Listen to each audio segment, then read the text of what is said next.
오늘 오전부터 헌법재판소에서는 박근혜 대통령 탄핵 심판 2차 공개 변론이 열리고 있습니다.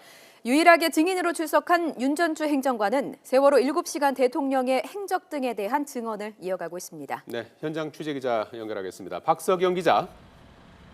네, 헌법재판소입니다. 네.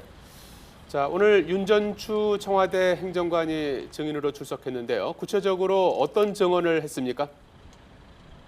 네, 오늘 증인으로 채택된 4명 가운데 유일하게 윤전추 행정관이 모습을 드러냈습니다. 유명 연예인 트레이너로 활동하다 최순실 씨와의 인연으로 청와대에 입성해 3급 행정관이 됐다는 의혹을 받는 인물입니다.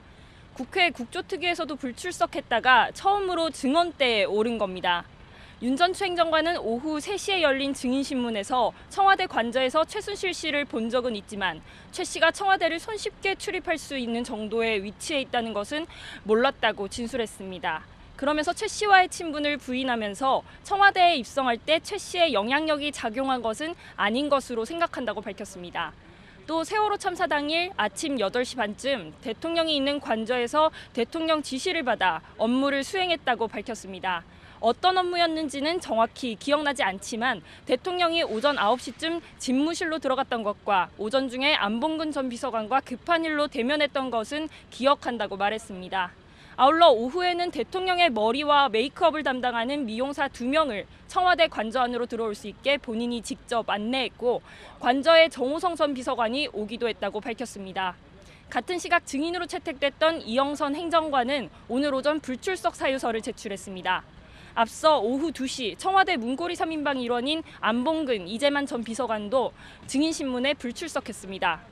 이에 따라 헌재는 오는 12일 오전 이영선 행정관을, 오는 19일 오전 안봉근, 이재만 전 비서관을 재소환하겠다고 밝혔습니다.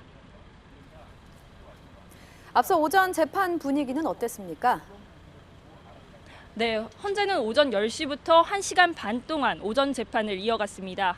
지난 1차 변론에 이어 이번에도 당사자인 박근혜 대통령은 출석하지 않았는데요. 박한철 헌재소장은 당사자가 출석하지는 않았지만 헌재법의 근거에 대리인단과 함께 심리를 진행하겠다고 밝혔습니다. 이번 재판은 지난 준비기일까지 제출된 증거를 정리한 뒤 탄핵소추 사유 쟁점에 대한 양측의 모두 진술을 듣는 순으로 진행됐습니다. 9분 만에 끝난 지난 1차 변론과는 달리 양측은 치열한 공방을 이어갔습니다. 한편 대통령 측이 오늘 재판까지 제출하겠다고 약속했던 세월호 7시간 관련 답변서는 아직 제출되지 않은 것으로 확인됐습니다. 자, 오전에 있었던 대통령 측과 국회 측 양측 주장의 주요 내용은 무엇이었습니까?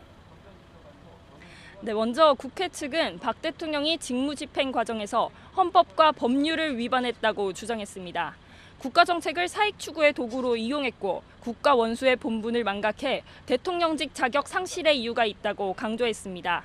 또 정경련 소속 기업에게 미르와 K스포츠재단 출연금을 강요한 의혹, 그리고 세월호 사건 당시 국민의 안전을 지키지 못했고 직무를 유기한 의혹도 있다고 설명했습니다.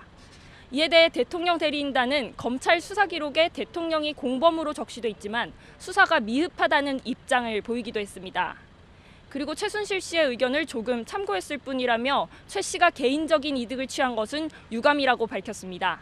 재판 중 대통령 측 대리인인 서석구 변호사가 갑자기 일어나 발언을 이어가기도 했는데요.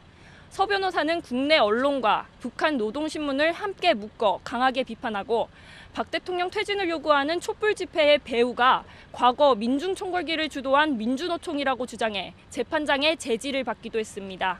지금까지 헌법재판소에서 YTN 박석영입니다.